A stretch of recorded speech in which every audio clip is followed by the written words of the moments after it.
Kapapasok lamang po na balita dahil sa patuloy na sama ng panahon, nagdeklara na mismo ang Malacanang ng class at government work suspension sa Metro Manila, Cavite, Rizal, Batangas, Laguna, Bulacan, Pampanga, Zambales at Bataan simula ngayong 1:00 ng hapon.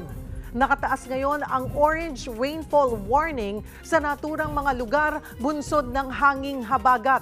Sa Marikina, binabantayan ngayon ang lebel ng tubig sa ilog.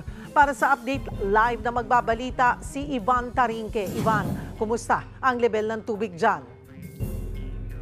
Cheryl, kani-kanina nga lang, wala pang 5 minutes, tumunog na yung first warning ng level ng tubig dito sa Marikina. Ibig sabihin, pumatak na sa 15 meters yung taas ng level ng tubig dito. Ibig sabihin, kailangan nang maghanda yung mga kapatid nating nakatira na malapit dito sa ilog na maghanda na para mag-evacuate. No, ready na yan dahil pagdating ng second alarm, pagdating ng 16 meters, evacuation period na yan. At pagdating naman ng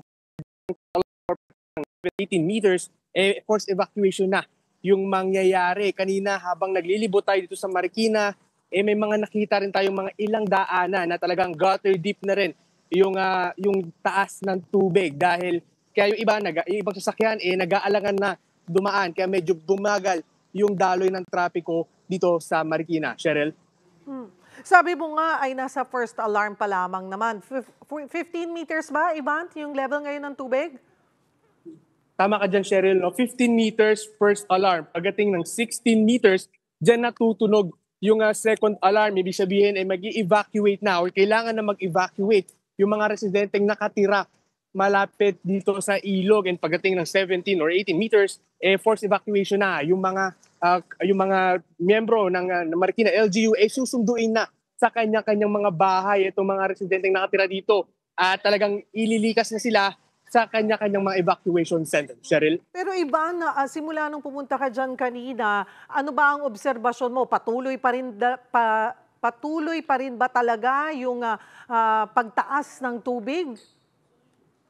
Tama ka dyan, Cheryl. No? Kanina habang nagmamonitor tayo dito, nasa 14.6 meters lang yung taas ng level ng tubig. No? And yung ulan medyo pakonti-konti lang. No? Hindi siya isang bagsakan. Pero maya-maya biglang lalakas ulit yung ulan. Kaya naman yung mga tubig na galing sa iba't ibang bundok dito malapit sa Marikina. Kasi Cheryl, kung papaalala natin, itong Marikina ay yung tinatawag na catch basin.